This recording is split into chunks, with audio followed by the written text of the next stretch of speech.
Samantala, sa lupa, bumantong hininga ng malalim si Jae-woo at napaupo sa damuhan sa gitna ng gubat. Sabi niya, ang sakit na raw ng mga binti niya at nagtataka kung bakit napakalaki ng gubat na to. Kahit kaya na niyang tawirin ang buong lugar sa kalahating araw gamit ang stats niya ngayon, nakakapagod pa rin. Tumayo siya at sinabing kailangan na niyang gumalaw. Ang Mercenary Corps ay nasa bayan lang sa unahan. Nang makarating siya sa lugar, tumunog ang isang kampana sa di kalayuan. Pagpasok niya sa bayan, sinalubong siya ng mga babaeng naka-maid costume. Binati siya ng mga ito sa François, ang pinakamasarap na tavern sa buong Frankfurt. Tinatanong nila kung paano siya matutulungan. Sabi ni Jae-woo, may hinahanap siyang tao. Isa sa mga maid ang nag-alok na ipaupo muna siya. Habang tumitingin-tingin sa paligid, napansin ni Jae-woo na bagay ang tavern para sa pagkuha ng impormasyon. May alak, magugulo ang mga tao, mabango ang pagkain, at ang mga waitress, panay cute pa. Tapos, medyo malakas ang tanong niya, kung may nakakakilala ba sa isang taong ang pangalan ay Robbie Schultz. Biglang nagbago ang ihip ng hangin. Tahimik ang buong lugar, parang may huminto sa oras. May isang waitress ang lumapit at sinabing bawal daw banggitin ang pangalang yun sa lugar na to. Nagtanong si Jae-woo kung bakit. Isa pang waitress ang parang natataranta na at nagsimulang magpaliwanag. Delikado raw kasi si Schultz. Yung nobyo daw niya noon, nakasama lang saglit si Schultz, pero nang bumalik, parang momya na, halos. Wala nang buhay. Nagsimulang kabahan si Jae-woo. Iniisip niya kung anong klaseng siraulo ba ang ipinakilala sa kanya ni Rod. Sa gilid, may dalawang matandang lalaki na nagbubulungan tungkol sa nakaraan nilang engkwentro kay Schultz, na lalo pang nagpataas ng kaba niya. Isa sa mga waitress ang lumapit at nagmamadaling sinabi na kailangan na niyang umalis agad. Parating na raw si Schultz anumang sandali. Tinangkapan ni Jae-woo na magtanong kung bakit ganun na lang ang takot ng lahat sa taong yun, pero bigla na lang may dumampi sa mukha niya. Nanigas ang katawan niya at galit na tinanong kung sino yun. Nang tumingin siya, nakita niya ang isang lalaking may kakaibang itsura. Nakatayo ito sa harap niya. Si Robbie Schultz. Napatingin si Schultz sa badge na nakakabit sa baywang ni Jae-woo. Nakilala agad niya yun bilang kay Rod. Tumawa si Schultz at sinabing tamang-tama ang dating ni Jae-woo dahil matagal na raw siyang naghahanap ng bagong battle slave. Pero agad niyang binawi at pinalitan ng salitang kompanyon. Nabigla si Jae-woo at nagtanong kung anong sinabi niya. Bulong pa niya sa sarili, napakaloko talaga ni Rod, pag nagkita sila ulit, talagang babalikan niya yun. Dinagdag pa niya na sobrang weirdo nitong si Schultz. Na-realize niyang wala na siyang nagawa kundi mapasama sa gulo. Parang sapilitang isinama siya sa digmaan sa pagitan ng Prince Elector at ng mga puwersa ng Bezemit. Ngumiti si Schultz at sinabing mabilis makaintindi si Jae-woo at halatang matalino. Napaisip naman si Jae-woo, kahit mukhang napilitan siyang sumali sa isang war quest, baka ito na rin ang pagkakataon niya. Isa kasi ang Prince Elector sa mga Guardians ng laro. Kung makalapit siya rito, baka makakuha siya ng impormasyon tungkol sa iba pang Guardians. Biglang may malakas na tunog ng tambuli. Napangisi si Schultz at sinabing, "Naku, mukhang parating na siya." Lumitaw ang isang system warning, ambush detected. Tinamaan agad si Jae-woo ng 30 points ng damage. Bagsak siya sa lupa habang pinapanood ang papalapit na parada ng puwersa. Nasa gitna ang Prince Elector, sakay ng kanyang kabayo, kasama ang mga sundalo niya. Sabi ni Schultz, bagay si Jae-woo sa grupo ng prinsipe. Pero napailing si Jae-woo. Hindi ito ang inaasahan niya. Ang inaakala niyang magiging epic quest ay parang naging gulo. Dati kasi, siya ang nasa kabilang panig. Pero ngayon, ang hitsura ng Prince Elector ay parang kontrabida sa isang kwento. Tapos, natigilan si Jae-woo. Nanlaki ang mata niya. Hindi siya makapaniwala sa nakita. May isang babae na sumasabay sa prosesyon, mahaba ang kanyang blondeng buhok. Si Dame Walpurgis. Sa dinami-rami ng tao, hindi niya inakalang siya pa ang makikita niya rito. Napatingin si Prince Elector kay Dame Walpurgis at tinanong kung may problema. Mukhang may iniisip kasi ito. Sagot ni Dame Walpurgis, wala raw. Bumaba lang ang tingin niya. Paalala naman ng Prince Elector sa kanya, naghihintay na ang digmaan. Ikinwento ni Jae-woo sa sarili niya na sa mga dati niyang paglaro, si Dame Walpurgis ang kasama niya. Pero kahit anong gawin niya, hindi niya kailanman nailigtas ang babae. Palaging namamatay ito sa parehong halimaw, isang bangungot na nilalang, pader na hindi niya kailanman nabasag, at hadlang na lagi niyang hindi nalalagpasan. Napansin ni Schultz ang malayo ang tingin ni Jae-woo at tinanong kung may bumabagabag sa kanya. Umiling lang si Jae-woo at sinabing wala iyon. Pero sa loob-loob niya, pinanggako niya sa sarili na kahit kailangan pa niyang isugal ang buhay niya, makakarating siya sa ending kung saan mabubuhay si Walpurgis. Naglakad silang dalawa papunta sa kampo ng mga mersenaryo. Sa paligid, abala ang mga mandirigma sa pagsasanay gamit ang totoong espada. Lahat ay sumisigaw at humahampas ng buong lakas. Habang pinagmamasdan ng eksena, nasabi ni Jae-woo na, mas mukha pa itong training ng mga sundalo kaysa isang game. Natawa si Schultz at sinabing nagsimula na ang kasiyahan. Sa araw na iyon, pumipili raw sila ng mga team leader sa pamamagitan ng sparring matches, at may totoong perang nakataya. Sabi naman ni Jae-woo, delikado ang kombinasyon ng pride at pera. Pero ang tunay lang niyang layunin ay makalapit sa Prince Elector. Kaya mas mabuting huwag siyang masyadong magingay. Nagdesisyon siyang magpakahinahon. Biglang tinanong ni Schultz kung sasali ba siya. At bago pa siya makasagot, hinawakan na siya nito sa balikat at sinabing oo na siya. Wala raw dahilan para ipadala siya ni Rod kung isa lang siyang baguhan na walang alam. Napabuntong hininga si Jae-woo.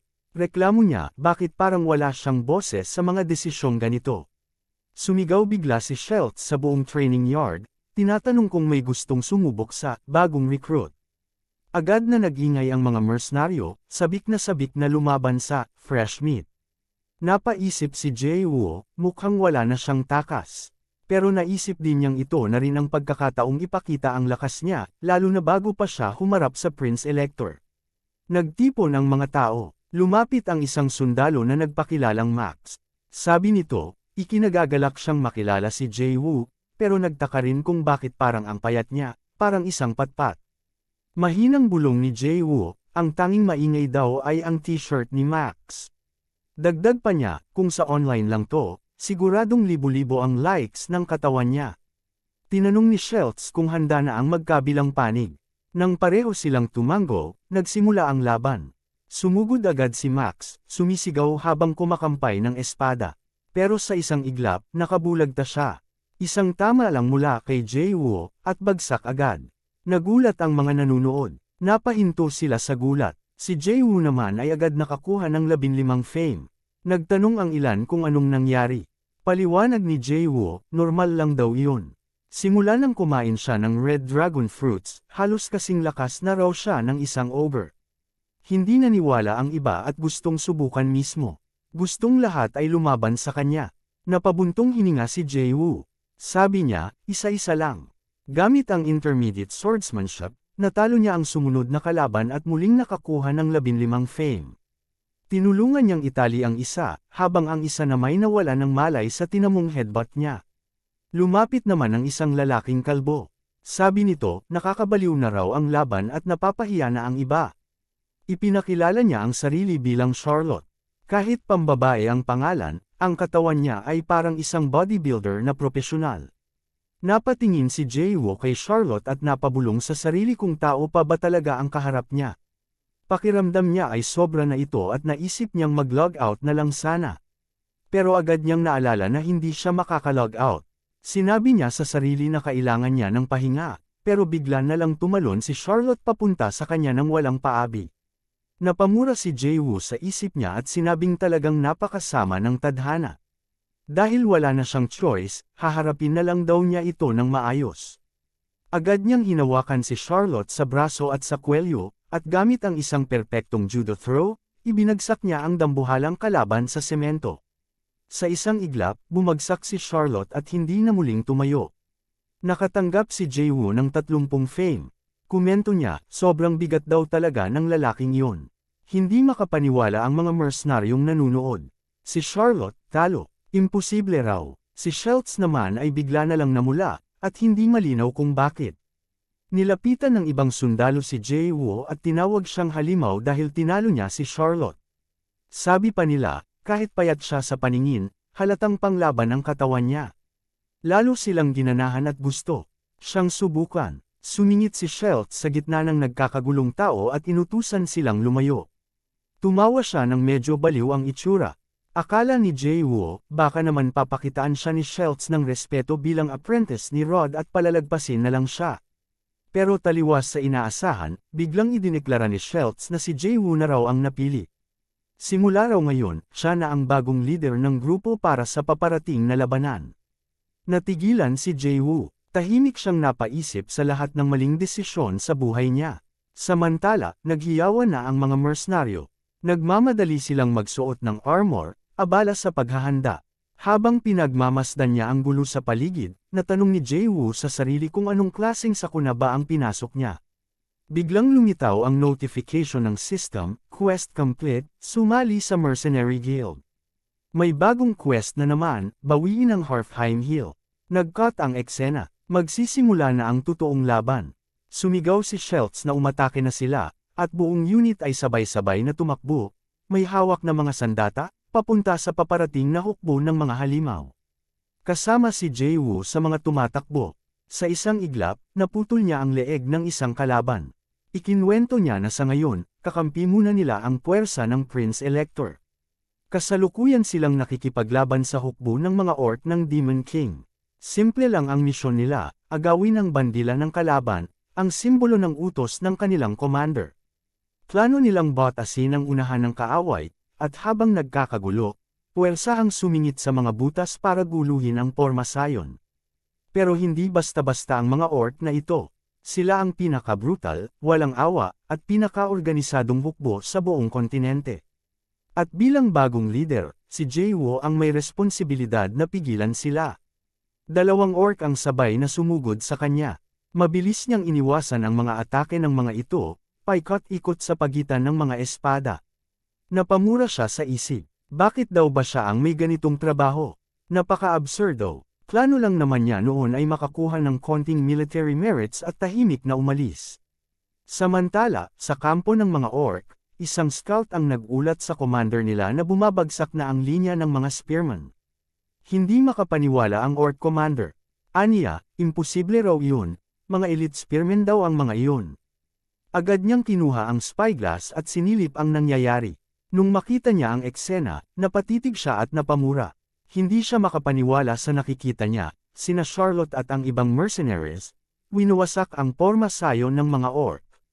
Nanginginig na ang noo niya sa kaba. Sumigaw siya ng utos sa musket squad na bumuo agad ng linya at magpaputok. Nagpaputok ang mga orc gamit ang kanilang mga muskets, pero tumalbog lang ang mga bala sa mga kalasag ng mga mercenaryo. Napailing si Jae-woo at tinawag itong kahiya-hiya. Tinuwanan niya ang mga kalaban, sabay sabi na ni hindi nga nila alam kung ano ang K2. Idinagdag pa niya na kung walang rapid fire ang gamit, kailangan ng rotation firing system ang muskets. At habang abala ang mga ito sa pag-reload, ito raw ang pinakamainam na oras para umatake. Sumugod si Jae-woo, sumisigaw na sumunod ang mga kasama niya. Kalasin niyo sila, ang sigaw niya habang sinusugod ang mga orc. Isang orc ang nanunood habang lumalapit ang mga tao at hindi makapaniwala sa nakikita. Sabi niya, hindi raw niya matanggap na nauunahan sila ng isang mukhang hipon. Pero aminado siyang hindi ordinaryo ang mga taong ito. Kahit ganoon, hindi raw niya hahayaang maagaw ang kanilang bandila. Para sa kanila, iyon ang karangalan ng buong tribo. Sumugod ang orc para ipagtanggol ito, sabay sigaw na hinding-hindi siya susuko, pero agad siyang inihagis palayo, parang wala lang. Itinaas ng mga mercenaryo ang bandila habang nagsisigawan sa tuwa. Sabi ni Jae-woo, kailangan na lang niyang magtagal ng kaunti pa at sa kanya na ang gantimpala. Lumabas ang system notification, you have stolen the enemy flag. Dagdag 3-0 leadership, dagdag 2-0 achievement points. Bigla namang tumunog ang isang malakas na horn. Dumating si Max, hingal at panik, at agad nagsabi kay Jae-woo na masama ang sitwasyon. Umatras na raw ang mga kakampi nila, at direkta nang nasa harapan nila ang mga reinforcement ng orc. Nagmura si Jae-woo sa inis. Kaunti na lang panalo na sana sila, pero ngayon, umatras ang iba. Nagtanong siya kung bakit sila umatras sa ganitong oras. Sabi ni Max, baka daw dapat na nilang iwan ang bandila at tumakas na lang. Pero pinagalitan siya ni Jae-woo. Anong klaseng loika yun? Ipinaliwanag ni Max na napapalibutan na raw sila sa lahat ng direksyon. Pagkatapos, umiikot ang kamera, at kitang-kita si Jae-woo, Charlotte, at isa pang mercenaryo. Nasa gitna na sila ng paikot na porma sayon ng mga orc. Isang dambuhalang orc ang lumapit, may hawak na napakalaking espada. Ipinakilala niya ang sarili bilang Kal-ayon, ang Grand General ng Orc Army at isang hidden boss. Pinuri niya ang tapang nila, at tinawag silang matatapang na mandirigmang tao. Nag-alok siya ng kasunduan, iwan ang bandila, umatras, at igagalang daw niya ang kanilang katapangan sa pamamagitan ng pagpapaligtas sa kanila. Hindi naniwala si Jae-woo sa alok ng kalaban. Malakas niyang sinabi na kung lalapit pa ng kahit isang hakbang ang mga orc, siya mismo ang magtatago ng bandila sa briefs ni Charlotte. Matindi ang titig ni Charlotte, habang si Kalian ay nandidiri. Sabi nito, hinding-hindi raw nila bababayan ang bandila sa ganoong karuming lugar. Tinanong ni Jae-woo ang mga orc kung naniniwala pa ba talaga silang may rules sa gyera. Sabi niya, kung yun ang kailangan para manalo, ipapahid niya ang bandila sa puwet ni Charlotte. Nagkagulo ang mga orc. Nagtigasan ang formation nila, nakatutok ang mga muskets sa lahat ng direksyon. Si Charlotte, game na game, nagsimulang ibaba ang kanyang pantalon. Pero hindi natinag ang mga orc. Si Kalian ay nagutos na magpaputok. Bago pa makareact ang kahit sino, dumagundong ang putok ng mga baril sa paligid. Nagmamadaling itaas ni Charlotte ang kanyang pantalon habang lumilipad ang mga bala.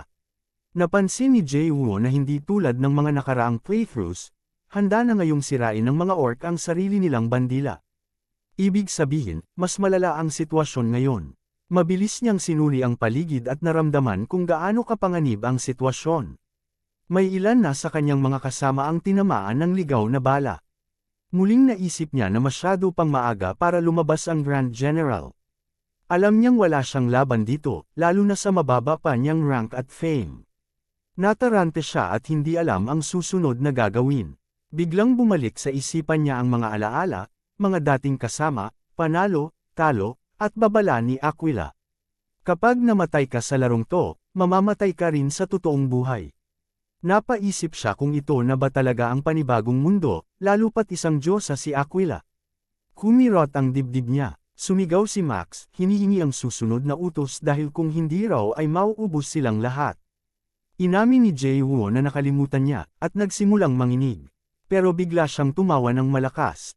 Napaisip ang iba, baka nasaroon na siya ng bait. Hinawakan ni Jae-woo ang trumpeta. Sinabihan siya ni Charlotte na wala rin namang silbi iyon, walang darating na saklolo. Pero sinabi ni Jae-woo na manood lang siya. Huminga siya ng malalim at buong lakas na tumunog sa trumpeta. Sumigaw si Max, mali raw ang direksyon ng pagtunog, malayo sa mga kakampi nila. Pero sagot ni Jae-woo, alam niya. Ang kailangan lang daw nila ay distraction, kahit ano lang para mapigilan ang bala. Tahimik siyang nanalangin kay Aquila, sinabing patas na sila ngayon, at kung may konsensya man daw ito, huwag sana siyang iwan bilang isang VIP. Isang orc ang sumigaw ng sumugod.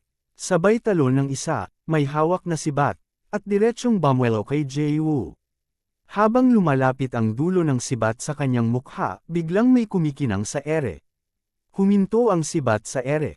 Tumama ang isang palaso sa leeg ng orc, agad itong bumagsak. Isang figure sa kabayo ang dumaan sa gitna ng kaguluhan, nasa ibabaw ng lahat, parang ilaw sa gitna ng dilim. Biglang lumitaw si Dame Valpurgis na animoy isang makalangit na mandirigma. Bumaba siya sa tabi ni Jae-woo at ng kanyang grupo, parang isang Valkyrie na bumagsak mula sa langit. Matatag niyang sinabi na huwag silang susuko at itaas nila ang kanilang mga espada. Sa kabilang panig ng labanan, sumigaw si Kal-ayon sa kanyang mga sundalo na huwag makialam. Ipinahayag niyang ang labang ito ay magiging isang patas na duelo sa pagitan niya at ng Countess Valpurgis. Tinanggap ni Valpurgis ang hamon at agad siyang sumugod, ang talam ng kanyang espada ay nakatutok sa ulo ng kalaban. Kaunti na lang at tinamaan na si Kal-ayon, pero nakailag ito sa huling segundo. Nagpalitan ng mabibigat na atake ang dalawa. Naglalaban ang kanilang mga espada, nagkikiskisan ang mga bakal, at sumisiklab ang apoy sa bawat tama. Nanunood si Jae-woo, manghang-mangha, pantay na pantay ang kanilang lakas. Napansin niya na maaga pa lang sa kwento ni Walpurgis pero ganito na siya kalakas. Nakita niyang napalipad ni Walpurgis ang espada ni Tol Ayon gamit ang isang malakas na hampas na may kasamang shockwave. Pero bigla siyang nabigla nang makita niyang umikot sa ere si Walpurgis at tumama ng malinis na sipa sa mukha ni Tol Ayon. Tumalsik ang dugo, napatigil si Tol Ayon pero nakabawi agad. Nagsimulang tumawa, sabay sabing hindi siya nabigo sa laban na to. Sabi ni Jay Woo, hindi lang pala espada ang kaya ni Walpurgis, elite din ang kamao nito. Naalala niya ang Sisterhood of Valperia at napagtanto niyang kabilang pala si Walpurgis doon. Kaya lahat ng ito, may paliwanag na. Kinumpirma naman ni Walpurgis na naglilingkod siya ng may buong pananalig. Napatawa si Jay Woo, humanga sa tapang nito. Pero sabi ni Walpurgis, gabi na, at walang patumpik kampak ay muling sumugod. Muling nagbanggaan ang kanilang mga espada. Si Tol Ayon, grabe ang diin sa kanyang espada hanggang nabiyak ang lupa. Pero si Walpurgis, nasa ere na ulit, at mula sa taas ay ibinagsak ang kanyang espada sa likod ng ulo ni Tol Ayon. Lumuhod si Tol Ayon at sinabing maganda ang laban bago tuluyang bumagsak. Nagsimulang buhati ng mga orc si Tol Ayon, habang sila ay nag-aatres na sa laban. Naiwang tulala si Jay Woo, hindi makapaniwala na natalo ni Walpurgis ang Grand General sa isang hampas lang. Pero sabi niya sa sarili, syempre, si Walpurgis yan. Habang tumatakas ang mga orc, humarap si Walpurgis kay Jay Woo at tinanong kung siya nga ba ang pinuno ng mga mersenaryo. Sabi niya, ramdam niya ang tapang ni Jay Woo mula sa malayo. Pagkatapos, ipinakilala niya ang sarili. Kinamayan siya ni Jay Woo, sabay sabing ikinagagalak niyang makilala siya. Gumanti rin si Walpurgis ng pagbati, sabay tingin kay Jay Woo ng may respeto. Sabi ni Jay Woo, kung hindi siya dumating, baka patay na silang lahat. Idinagdag niya na hindi na siya ang Archduke, at sana mas naging maingat siya. Tinanong siya ni Walpurgis kung bakit nakayuko siya, sabay turo sa gilid. Doon, nagsitakbuhan papunta kay Jay Woo ang mga mersenaryo, tinatawag siyang leader nila. Hawak-hawak ni Max ang bandila at masayang sigaw na hindi pa nila ito nawawala. Napaluha si Jay Woo, naisip niya kung gaano na sila kalapit sa kamatayan, at nanginag ang buong katawan niya. Bigla siyang sumigaw sa tuwa, at sinabing ganito dapat ang laban. Ito raw ang tunay na pakiramdam ng tagumpay. Masarap, buhay na buhay. Habang kumakain ng walang pakundangan si Charlotte, biglang pumasok ang isang batang babae at tinanong kung sumabak na naman siya sa digmaan at kung may sugat siya. Pinawi ni Charlotte ang kanyang pag-aalala at sinabing ayos lang siya, sabay tawag pabalik sa kanya. Nang makita ni Jay Woo ang dalawa, agad siyang nagtanong, anak mo ba yan? Napangiwi si Schultz at napamura, hindi makapaniwala sa tanong. Ano raw? Anong pinagsasabi mo? 15 taong gulang lang si Charlotte. Nagulat si Jay Woo, hindi siya makapaniwala. Biglang lumapit ang batang babae na si Baptiste at nakiusap kay Jay Woo na siya na raw ang magbayad ng medical bills ni Charlotte. Nabigla si Jay Woo, para siyang tinamaan ng confusion status, hindi niya na alam kung ano ang nangyayari. Nagpasalamat si Charlotte kay Jay Woo at sinabing, dahil sa kanya, nakabalik silang lahat ng buhay. Sumang-ayon ang iba pang mga mersenaryo. Ikaw ang dahilan kung bakit kami nabuhay, sabi nila. Nahihiyang tumawa si Jay Woo at sinabing, kain na lang kayo. Napansin ng lahat ang kanyang pamumula at agad siyang tinukso. Ang cute mo pala kapag nahihiya. Sabi nila, biglang dumating si Walpurgis sa tavern, tinatawag si Jay Woo. Nang makita niya ito, lalo siyang namula. Sinabi ni Walpurgis na sumama siya sa Halfheim Forward Base, dahil ipinapatawag siya mismo ng Elector. Iginagalang daw ng Elector ang kanyang kontribusyon at nais siyang parangalan. Isa raw ito sa pinakamataas na pagkilala para sa isang mersenaryo. Napansin ni Jay Woo na parang mas masigla at masayang bersyon ito ng Walpurgis na nakilala niya noon. Mas masaya ka pa yata sa nararamdaman ko, biro niya. Sabi ni Walpurgis, pwede naman daw siyang tawagin sa pangalan niya lang. Pumayag si Jay Woo. Tumingin si Walpurgis sa mga sundalong nasa labas at sinabing, ito ang mga buhay na nailigtas mo sa tapang mo. Kung hindi dahil sa iyo, patay na silang lahat. Mamamayan sila ng imperyo, at nabubuhay pa sila ngayon dahil sa iyo. Ano pa bang dahilan ng kailangan ko para maging masaya? Sabi ni Jay Woo, naiintindihan na niya ngayon. Dati, siya ang pinagtanggol ni Walpurgis. Ngayon, baligtad na ang papel nila. Hindi raw nagbago si Walpurgis, ang panahon lang ang nag-iba. Pagdating nila sa harap ng elektor, inihayag ni Walpurgis na dala na niya ang lalaki. Pinuri siya ng elektor at kinumpirma na si Jae-woo nga ang tinatawag ngayong Valor. Ipinakilala niya ang sarili bilang si Philip, at nagpakita ng respeto. Sabi ni Jae-woo, isang karangalan ang makaharap siya. Pero sa loob-loob niya, ramdam niya ang bigat ng presensya ng isang tunay na tagapangalaga, ibang klase talaga. Sabi ni Philip, tinatawag na ngayon si Jae-woo bilang Reaper of the Field. Ang tapang daw nito ay kahanga-hanga, para raw siyang isang leon sa gitna ng digmaan. Nagpakumbaba si Jae-woo at sinabing sobra ang papuri. Pero sabi ni Philip, ang taong handang magpakasal ay dapat kinikilala. Ipinahayag niya na bawat kasama ni Jae-woo ay makatatanggap ng tig 100 florins, at si Jae-woo mismo ay bibigyan ng 300 florins. Napaisip si Jae-woo, ang 100 florins ay isang taong sweldo ng isang spearman. Pangakong susuklian niya ang kabutihang loob. Tumango si Philip at tinanong kung may nais pa siyang sabihin. Humiling si Jae-woo ng pahintulot na muling makasama ang kanyang mga kasamahan at makapagpahinga sa Wittenberg. Medyo nag-alinlangan si Philip dahil malayo iyon sa war front, pero pinayagan siya at sinabing pwede siyang gumamit ng karwaheng galing sa supply stockpile. Nagpasalamat si Jae-woo at nagtanong kung maaari pa siyang magsabi ng isang bagay. Tumingin siya kay Walpurgis. Nakangiti ito sa kanya. Ngumiti rin siya pabalik. Sabi niya, may gusto lang siyang malaman. Pinaalalahanan siya ni Philip na maaari siyang magsalita. Pero biglang nag-iba ang ihip ng hangin. Naglabas si Philip ng matinding killing intent. Pawis-pawis si Jae-woo habang kinakabahan niyang tinanong si Philip kung ano ang palagay nito sa digmaan.